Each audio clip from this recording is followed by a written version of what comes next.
జై శ్రీకృష్ణ. మీ జీవితంలో ఎడతెగని కష్టాలు ఎందుకు వస్తున్నాయి? అసలు దీనికి శాస్త్రం చెబుతున్న అసలు కారణం ఏమిటి అని మీరు ఎప్పుడైనా ఆలోచించారా? ఈరోజు మనం కష్టాల వెనుక దాగి ఉన్న పరమాత్మ రహస్యాన్ని, మన పురాణాలు స్పష్టంగా చెప్పిన ఒక అద్భుతమైన నిజాన్ని తెలుసుకోబోతున్నాం. అన్నీ వదిలేసి కుప్పకూలిపోయిన క్షణాల్లో దేవుడు నన్ను వదిలేశాడా అనే అనుమానం ప్రతి ఒక్కరికీ వస్తుంది. నేను ఎవ్వరికీ ఎలాంటి ద్రోహం చెయ్యలేదు కదా, నేను ధర్మంగానే బతుకుతున్నాను కదా, అయినా నాకీ ఎందుకింత నరకం అనిపిస్తుంది? పక్కన తప్పులు చేసేవాళ్లు చాలా సంతోషంగా ఉన్నట్టు కనిపిస్తారు, కాని నిజాయితీగా ఉండే మనకేమో అడుగడుగునా పరీక్షలు ఎదురవుతాయి. కాని ఇక్కడే ఒక పెద్ద మిస్టరీ ఉంది. ధర్మశాస్త్రాలు, భగవద్గీత కర్మ గురించి చాలా లోతైన విషయాలు చెప్పాయి. కర్మ అంటే దేవుడిచ్చే శిక్ష కాదు సుమా, అదొక పాఠం. మన ఆత్మ ఎదుగుదల కోసం ప్రకృతి వేసే ఒక లెక్క. ఒక బండరాయి అందమైన శిల్పంగా మారాలంటే ఉలిదెబ్బలు తప్పవు కదా. ఆ దెబ్బలు తగిలినప్పుడు రాయికి కూడా తీవ్రమైన బాధగానే ఉంటుంది. కాని ఆ బాధను భరించిన తర్వాతే ఆ రాయి గర్భగుడిలో పూజలందుకునే దేవుడి విగ్రహంగా మారుతుందని పెద్దలు చెబుతారు. మన జీవితంలో వచ్చే కష్టాలు కూడా అచ్చం అలాంటివి. బంగారాన్ని నిప్పుల్లో కాల్చినప్పుడే దానిలో ఉన్న మలినాలు పోయి స్వచ్ఛంగా మెరుస్తుంది. మన ఆత్మ కూడా అంతే. ఎన్ని సుఖాలు ఉన్నా రాని జ్ఞానం ఒక చిన్న కష్టం వచ్చినప్పుడు వస్తుంది. కష్టాల్లో ఉన్నప్పుడు మాత్రమే మనిషి తన చుట్టూ ఉన్న ప్రపంచాన్ని, బంధాలను సరిగ్గా అర్థం చేసుకోగలడు. ఎవరు తనవాళ్లు, ఎవరు కేవలం అవసరానికి దగ్గరైన వాళ్ళు అనేది కష్టమే కళ్లకు కట్టినట్లు చూపిస్తుంది. అందుకే కష్టమనేది ఒక శాపం కాదు, అది మన కన్ను తెరిపించే ఒక అద్భుతమైన ఆయుధం. మనలో ఓర్పును, సహనాన్ని పెంచడానికి ప్రకృతి ఆడుతున్న ఒక గొప్ప నాటకం. కురుక్షేత్ర సంగ్రామంలో అర్జునుడు కూడా ఇలాగే కుప్పకూలిపోయాడు.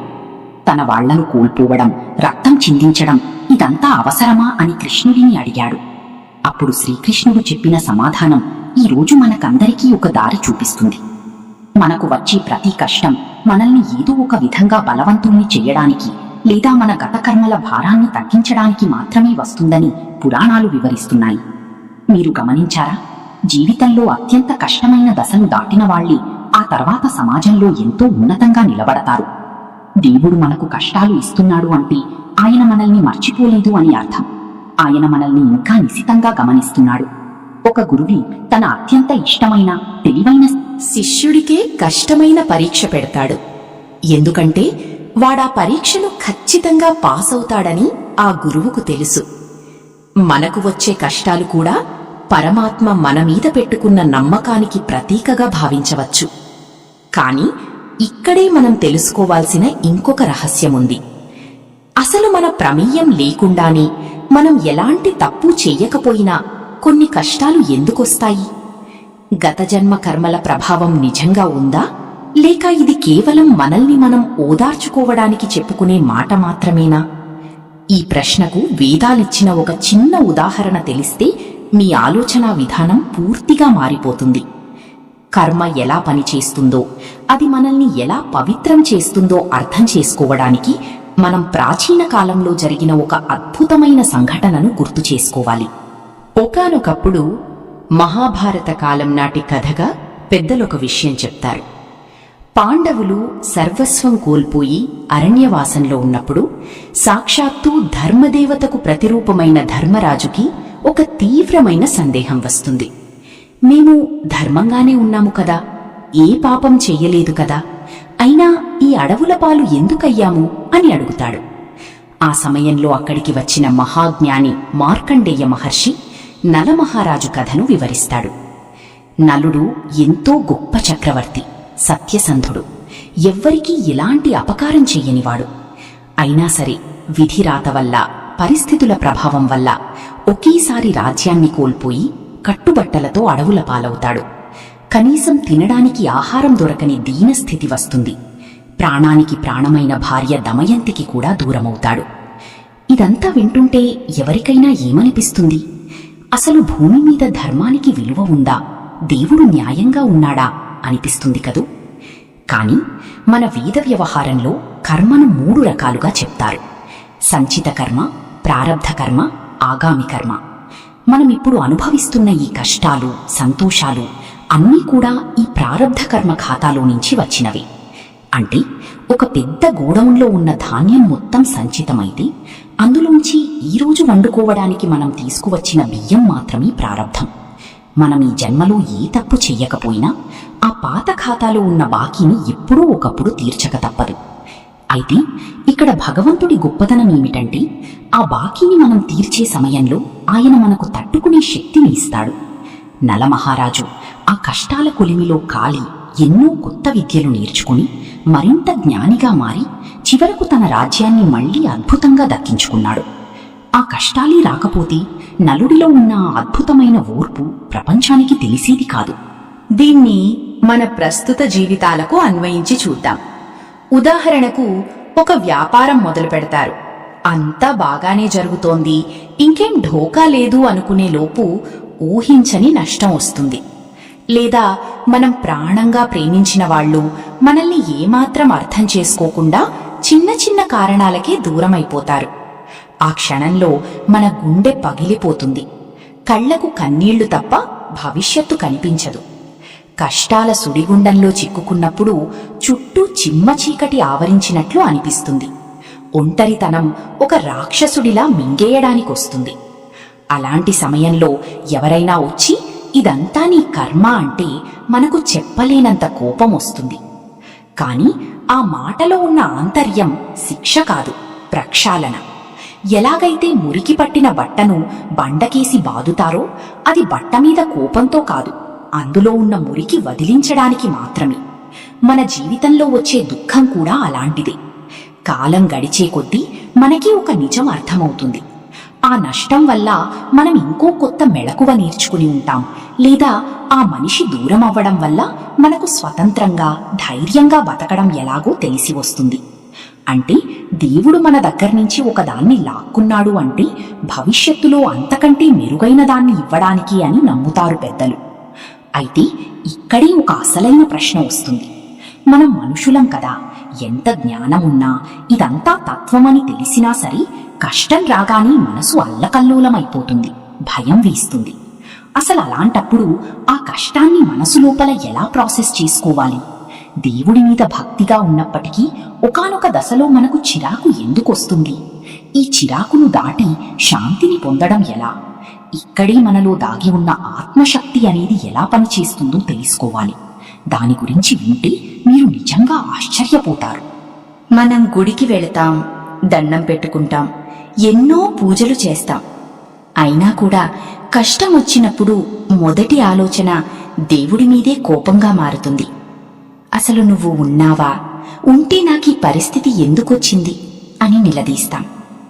మీరెప్పుడైనా ఇలా దేవుడి గది ముందు నిలబడి ఆ భగవంతుడితో కోపంగా మాట్లాడారా?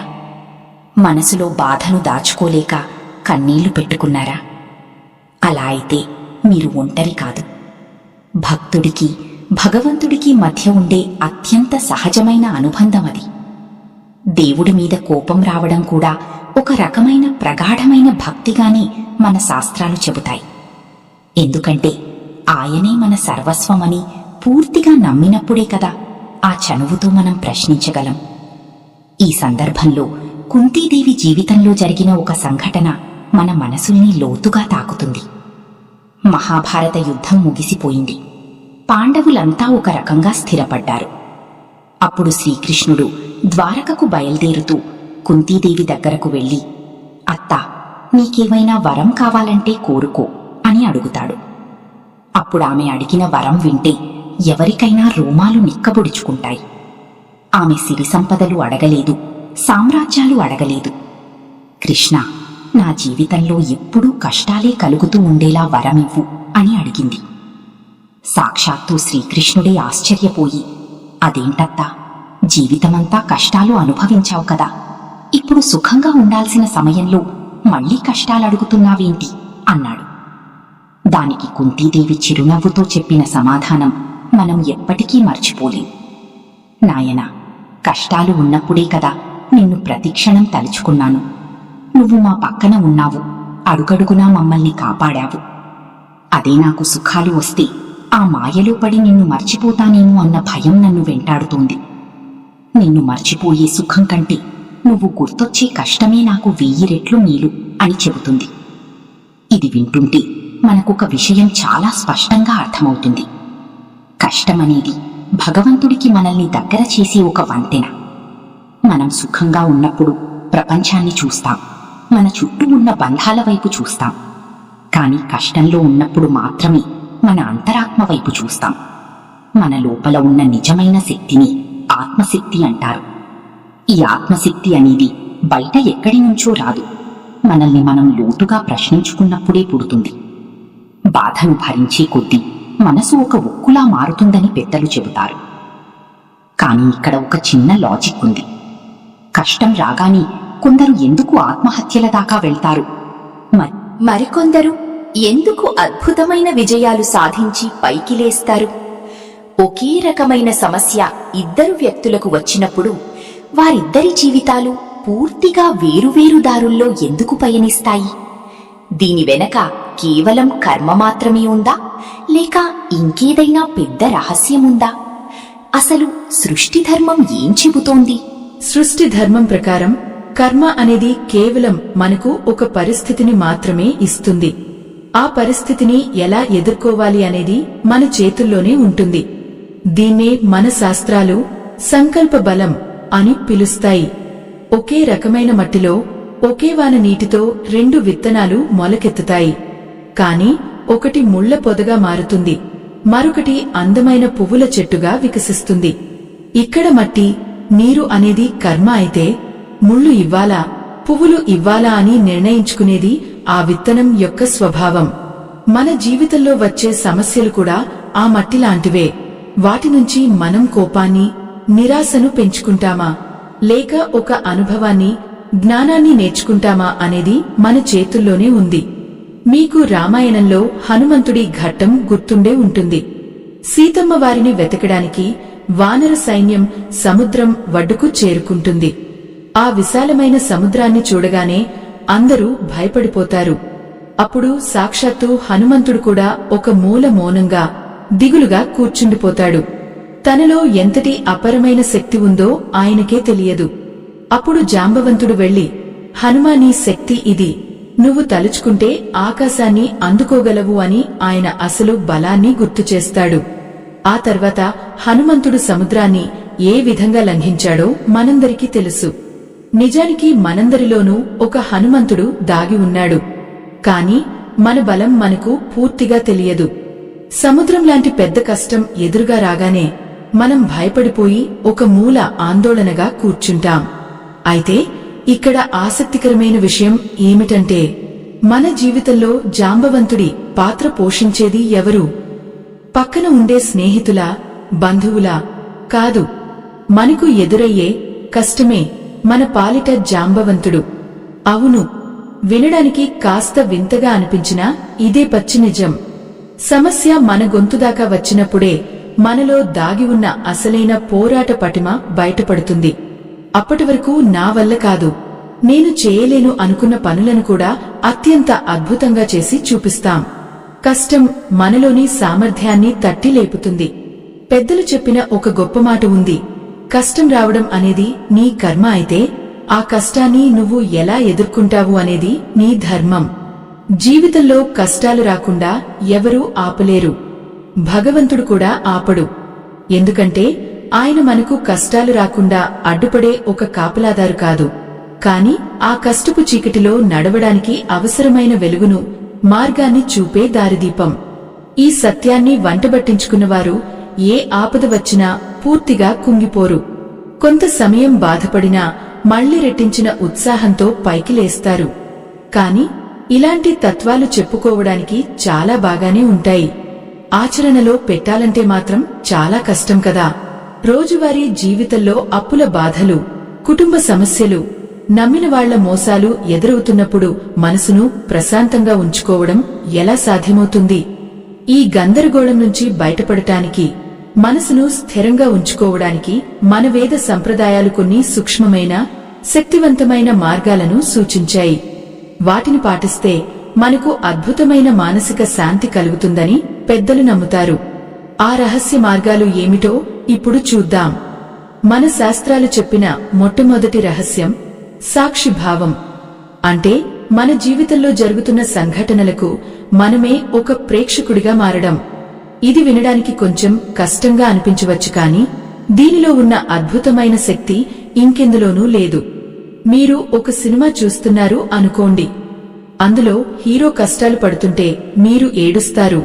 విలన్ అతన్ని ఇబ్బంది పెడుతుంటే మీకు కోపం వస్తుంది.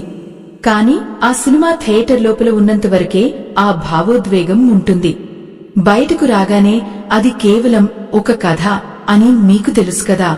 మన జీవితం కూడా సృష్టికర్త ఆడిస్తున్న ఒక నాటకం అని, మనం అందులో పాత్రలమని గుర్తించినప్పుడు కష్టాల తీవ్రత మన మనసును పూర్తిగా కుంగదీయదు. సమస్యను సమస్యలాగే చూస్తాం తప్ప నా బతుకే ఇంత అని శాపనార్థాలు పెట్టుకోం. రెండవది శరణాగతి. తమ సర్వస్వాన్ని, తమ అహాన్ని దేవుడి పాదాల దగ్గర వదిలేయడం. భక్తి మార్గంలో ఇదే అత్యున్నతమైన ఆయుధం. మహాభారతంలో ద్రౌపది వస్త్రాపహరణం ఘట్టాన్ని ఒకసారి నిశితంగా గమనించండి. కౌరవ సభలో ద్రౌపదికి అవమానం జరుగుతున్నప్పుడు ఆమె ముందుగా తన భర్తల వంక చూసింది. వాళ్లు తలదించుకున్నారు. తర్వాత అక్కడున్న భీష్ముడు లాంటి పెద్దల వంక చూసింది. ఎవరూ నోరు మెదపలేదు. ఆ తర్వాత తన బలంతో తానే ఆ చీరను గట్టిగా పట్టుకుని ఆపుకోవాలని విశ్వప్రయత్నం చేసింది. అప్పటి వరకు శ్రీకృష్ణుడు రాలేదు. ఎప్పుడైతే తన ప్రయత్నం మానుకుని 2 చేతులు వదిలేసి, కృష్ణా, నాకంటూ ఎవరూ లేరు, నా బలం కూడా సరిపోవడం లేదు, ఇక అంతా నీదే భారం అని చేతులెత్తి శరణు కోరిందో అప్పుడు అక్షయంగా వస్త్రాలు వచ్చిపడ్డాయి. ఇది మనకు ఏం చెబుతోందంటే, మనం మన అహంకారంతో నేనే ఈ సమస్యను తీర్చేస్తాను, నాకే అన్ని తెలుసు, నా డబ్బు నన్ను కాపాడుతుంది అనుకున్నంత కాలం భగవంతుడు కూడా సైలెంట్ గా చూస్తూ ఉంటాడు. మన చేతకానితనాన్ని ఒప్పుకుని భారం ఆయన మీద వేసిన క్షణంలోనే అసలైన మానసిక ప్రశాంతత మొదలవుతుంది. ఆ క్షణం నుండి సమస్య మనది కాదు, ఆయనది. అప్పుడు వచ్చే ధైర్యం ఏ మందు వేసుకున్నా రాదు. అలాగే మూడవది అత్యంత సులభమైనది నామస్మరణ. చాలామంది కష్టాలు రాగానే ఏవో పెద్ద పెద్ద పూజలు, యాగాలు చేయాలని కంగారు పడిపోతుంటారు. అప్పులు చేసి మరీ ఖర్చులు పెడతారు. కాని నిజానికి కష్టకాలంలో మనసు నిలకడగా ఉండనప్పుడు ఆ పూజలు పూర్తి ఏకాగ్రతతో చేయలేం. అందుకే పెద్దలు నామస్మరణ చేయమని నమ్ముతారు. అది రామనామం కావచ్చు, శివనామం కావచ్చు, లేదా మరేదైనా మీ ఇష్టదైవం పేరు కావచ్చు. ఒకే పదాన్ని పదే పదే జపించడం వల్ల మెదడులో ఉన్న అనవసరమైన ఆలోచనలు పక్కకు తొలగిపోయి భయం తగ్గి ఒక తెలియని స్థైర్యం వస్తుందనేది ఎందరో అనుభవపూర్వకంగా చెబుతున్నమాట. అయితే మనం ఎంత సాక్షి భావంతో ఉన్నా, ఎంత శరణాగతి వేడినా కొన్నిసార్లు జీవితంలో కష్టాలు ఒక్కొక్కటిగా రావు. దానికి బదులు ఒకేసారి అన్ని వైపులా మూసుకుపోయి గుదిబండల మీద పడిపోతాయి. ఆర్థిక నష్టాలు, అకారణంగా వచ్చే ఆరోగ్య సమస్యలు, కుటుంబంలో గొడవలు అన్నీ ఒకే కాలంలో దాడి చేస్తాయి. ముఖ్యంగా గ్రహాల అనుకూలత లేనప్పుడు లేదా ఏలినాటి శని లాంటి సమయాల్లో ఇలాంటివి ఎక్కువగా జరుగుతాయని జ్యోతిష్య శాస్త్రాలు చెబుతుంటాయి. అసలు సృష్టి ఎందుకు ఒకేసారి అన్ని కష్టాలను ఒకే మనిషి మీద ప్రయోగిస్తుంది? దీని వెనుక ప్రకృతి దాచిన అసలు వ్యూహం ఏమిటి? ఒక చిన్న ఉదాహరణతో దీన్ని అర్థం చేసుకుందాం. ఒక పెద్ద అడవిలో విపరీతమైన మంటలు చెలరేగాయి అనుకోండి. ఆ మంటల్లో ఎన్నో చెట్లు, పొదలు కాలిబూడిద అయిపోతాయి. పైకి చూస్తే అదొక పెద్ద విధ్వంసంలా కనిపిస్తుంది. కాని ప్రకృతి శాస్త్రవేత్తలు ఏం చెబుతారంటే, ఆ కార్చిచ్చు రేగడం వల్లే నేలమీద ఉన్న పాత ఆకులు, రోగాలున్న చెట్లు కాలిపోయి ఆ బూడిద అంతా నేలకు అద్భుతమైన ఎరువుగా మారుతుందట. ఆ తర్వాత వాన పడినప్పుడు అప్పటి వరకు మొలకెత్తని ఎన్నో అరుదైన కొత్త విత్తనాలు అత్యంత వేగంగా మొలకెత్తి ఆ అడవికి కొత్త ప్రాణాన్ని ఇస్తాయని నమ్ముతారు. మన జీవితంలో ఒకేసారి నలువైపుల నుంచి ముంచుకొచ్చే కష్టాలు కూడా అచ్చం ఇలాంటి కార్చిచ్చులాంటివే. దేవుడు మనల్ని నాశనం చేయడానికి ఆ మంటలు రేపులేదు. మనలో పేరుకుపోయిన పాత అహంకారాన్ని, పనికిరాని బంధాలను, నెగటివ్ ఆలోచనలను బూడిద చేసి మనలో ఉన్న సరికొత్త విత్తనానికి ప్రాణం పోయడానికే ఆ కష్టాల కొలిమిని సృష్టిస్తాడు. ఒకేసారి అన్నీ కోల్పోయినప్పుడు మాత్రమే మనిషికి ఇక కోల్పోవడానికి ఏమీ లేదు అనే తెగింపు వస్తుంది.